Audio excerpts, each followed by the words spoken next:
2 سال ہو گئے جی، لگتا ہے خطرناک بندش ہے، روزی روٹی نہیں مل رہی۔ اب بتاؤ، اللہ جس کو نہیں دے گا اس کو کون دے گا، اور جس کو اللہ دے گا اسے کون چھین لے گا؟ ہماری روزی اگر جادوگیر کے بس میں ہو تو اتنے دنیا میں مسلمان ہیں جادوگیر کسی کو کھانے ہی نہ دے لیکن کل کے درس میں آیا تھا نا، یا تو ہمارے کسی ماضی کے گناہ کی سزا ہے یا ہماری ابتلا ہے۔ میں نے ایک دن بتایا تھا آپ کو کہ غم اور پریشانی میں بندہ اگر گلے شکوے کرنے لگے، اللہ کے در کو چھوڑ دے تو سمجھو کہ یہ مصیبت ہے، یہ عذاب ہے، عذاب۔ لیکن احوال آیا تو بندہ اللہ کی طرف رجوع ہوتا ہے، گر گراتا ہے، بلبلاتا ہے، نماز قطعاً نہیں چھوڑتا، جتنی بلائیں آتی ہے اتنا ہی بلبلاتا ہے اللہ کے سامنے۔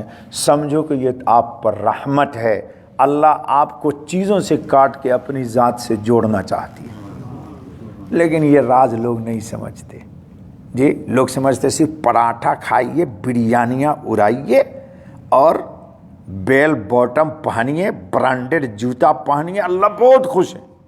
اگر ایسا ہوتا تو حضور اکرم 2 مہینہ تک بھوکے ہی نہ رہتے جی۔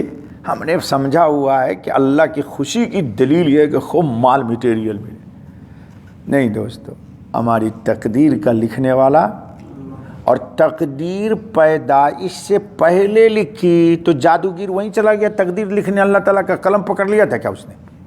کیا عقیدہ ہو گیا آج کل لوگوں کا، مسلمانوں، جس کو دیکھو مولوی صاحب جہاں ہاتھ ڈالتا ہوں وہی ناکامی ہوتی ہے۔